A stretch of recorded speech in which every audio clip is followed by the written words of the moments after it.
Makanya kita perlu percaya, kita perlu beriman. Percaya, beriman, katakan amin. Saudara mau tahu mengenai iman?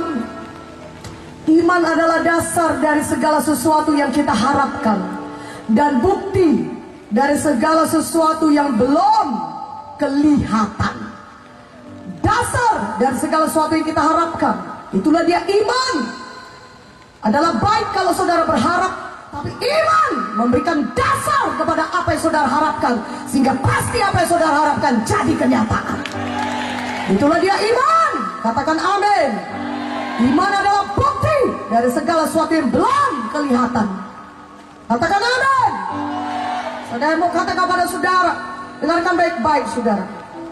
Ya, kalau saya katakan kepada saudara, di tangan kiri saya ini, di belakang punggung saya, tangan kiri saya ini, saya menggenggam uang 100.000. Apakah saudara bisa melihat uang ini? Tidak. Apakah saudara bisa melihat uang 100.000 di tangan kiri saya ini? Tidak. Saya tanya pada saudara, apakah saudara percaya saya menggenggam uang 100.000? Ya percaya, katakan amin. Ya saya percaya, saudara bilang. Kan dia mengatakan ibu pendeta Victoria, namanya aja ibu pendeta. Kalau udah ibu pendeta yang bilang, mana mungkin dia bohong. Pastilah itu ada uang itu, walaupun kita nggak bisa melihatnya, pasti ada uang itu di tangan kirinya itu, pasti ada. Saudara berkata demikian, saya percaya, dan memang benar ada uang 100.000 di tangan kiri saya. Mana tepuk tangannya? Haleluya.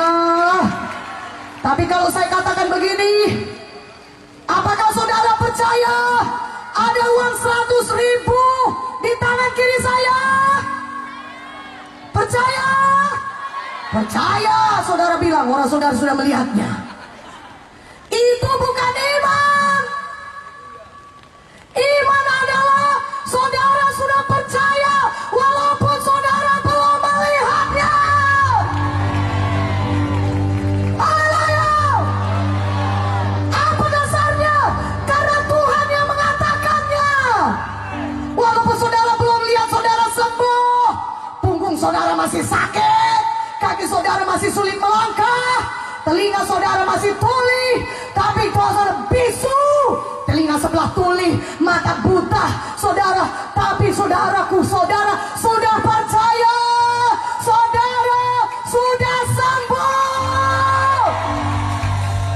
Haleluya. Dan karena saudara percaya atau beriman, maka saudara pun bertindak. Amin. Yakobus 2:20 berkata, seperti tubuh tanpa roh adalah mati, demikianlah iman tanpa perbuatan adalah mati. Jadi saudara punya iman sejati, artinya saudara mengindahkan iman saudara itu.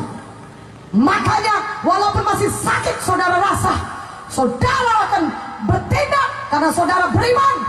Di dalam ini bangkit berkata, saudara mengucapkan dengan mulut, walaupun punggungku masih sakit, tapi aku tidak mau mengucapkan punggungku sakit. Aku mengucapkan firman Tuhan. Firman Tuhan berkata, oleh pilur Yesus, punggungku ini sudah sembuh. Maka sembuhlah aku, maka sembuhlah aku.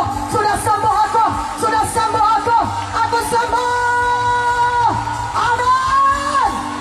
Dan kemudian tindakan berikutnya, saudara mulai bertindak lagi. Saudara mulai bangkit dari tempat duduk saudara. Saudara tidak mau duduk saja, tapi saudara mulai menggerakkan punggung saudara sambil berkata, aku percaya mujizat Tuhan jadi. Mana aminnya? Saudara tahu banyak ceritanya di Alkitab. Ya, Markus 2, orang lumpuh digotong 4 orang. Ya, lumpuh bukannya sekedar gak bisa jalan, pincang pakai, lumpuh total. Tapi dia beriman. Dia katakan kepada temannya, bawa aku kepada Yesus. Aku tahu aku pasti sembuh. Saudara bisa bayangkan di tengah jalan orang mengejek, alah, sudah lumpuh total, gak usah harap dah bisa sembuh. Orang-orang mungkin berkata, pulang aja, pulang. Ngapain, mau kemana? Mau cari Yesus? Sudahlah, tak usahlah cari Yesus, sibuk. Banyak pelayanannya tuh lihat tuh Tuhan Yesus tuh, banyak orang berbondong-bondong di rumah itu. Yang benar, mereka cari Yesus sampai ke rumah tempat di mana Tuhan Yesus berkhotbah. Banyaknya orang mendengarkan firman Tuhan. Seperti saudara sekarang yang sungguh-sungguh mendengarkan firman Tuhan. Dan saudara beriman, maka saudara akan mengalami mujizat Tuhan. Mana amin yang lebih kuat, amin ya. Saudaraku, mereka coba masuk dari pintu, tidak bisa. Dari jendela pun tidak bisa. Tapi satu hal, iman itu mengenai tindakan. Mereka tidak pulang. Sudahlah, bukan waktunya disembuhkan. Pulang aja kita. Tuhan Yesus pun tidak bisa ditemui. Lihatlah rumahnya itu penuh. Dari mana lagi kita masuk? Dari pintu nggak bisa. Dari jendela pun nggak bisa. Saudara pulang. Bukan waktunya kita mengalami mujizat Tuhan. Nggak demikian orang lumpuh ini. Kalau saudara betul-betul beriman, saudara akan bertindak terus. Mana amin yang lebih kuat, amin ya. Orang lumpuh ini nggak bisa masuk dari pintu, nggak bisa masuk dari jendela. Dia berkata, naikkan aku kawan, naikkan. Pokoknya aku pasti jumpa dengan Yesus. Aku pasti sembuh, dan aku tahu Yesus bisa menyembuhkan. Turunkan aku dari atap itu, dari manapun jadilah. Pokoknya aku turunkan depan Yesus. Aku mesti jumpa sama Tuhan Yesus. Iman mereka tidak kenal menyerah. Iman itu mengenai tindakan, saudaraku.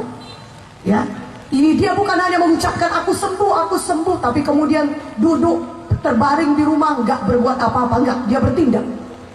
Bahkan kalau nggak bisa bergerak pun tubuhnya sendiri, dia suruh temannya. Diturunkanlah mereka. Oh saudaraku, turunkanlah, dan Tuhan Yesus, semua orang melihat apa kesek di atas. Ribut atap, rupanya atap sedang dibolongi, dan diturunkanlah orang pakai tilam ini. Dan ketika Yesus melihat iman mereka, Markus 2 ayat 5, iman saudara harus dapat dilihat. Itu artinya saudara menindakkan iman saudara. Dalam malam ini Tuhan Yesus melihat iman saudara. Berikan kemuliaan bagi nama Tuhan. Haleluya. Jangan diam saja. Sekarang saudara sedang duduk di tempat duduk, saudara berkata, oleh pilih Yesus aku sembuh. Mulai gerakkan kaki saudara, sembuh pinggangku ini Tuhan. Tidak ada lagi penyakit jantung yang baru kau berikan bagiku Tuhan. Terima kasih buat ginjal yang baru Tuhan. Aku sudah sembuh, aku bisa sembuh, aku bisa menggerakkan tanganku, aku bisa menggerakkan kakiku. Segala penyakit stroke pergi keluar dalam nama Yesus. Bertindak, katakan amin. Kurang kuat aminnya, katakan amin. Lebih kuat aminnya, katakan amin. Berikan kemuliaan bagi nama Yesus. Saudara bisa mengalami kesembuhan saat ini karena Tuhan Yesus hidup. Dia melihat saudara. Dia melihat iman saudara. Kalau saudara percaya, saudara akan menerima mujizat Tuhan.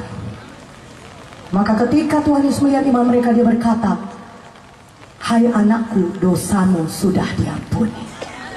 Dan kemudian dia berkata, bangunlah, angkatlah tempat tidurmu, dan pulanglah ke rumahmu. Katakan amin. Orang lumpuh ini langsung bangun. Dia tidak berkata, Tuhan, nggak bisa gerak. Makanya diturunkan 4 orang. Tuhan, sembuhkanlah dulu, baru bisa aku bangun. Angkat tempat tilam, angkat dan pulang ke rumah, sembuhkan dulu. Tidak, dia menindakkan imannya. Karena dari awalnya pun dia sudah beriman. Dia tahu ketika dia dengar perkataan Yesus, bangunlah, angkat tilammu, pulang ke rumahmu. Dia percaya kepada firman Tuhan. Dia bangunkan dirinya, dia angkat tempat tidurnya, dan dia sembuh. Dia pulang ke rumahnya. Mana tepuk tangan? Haleluya. Haleluya.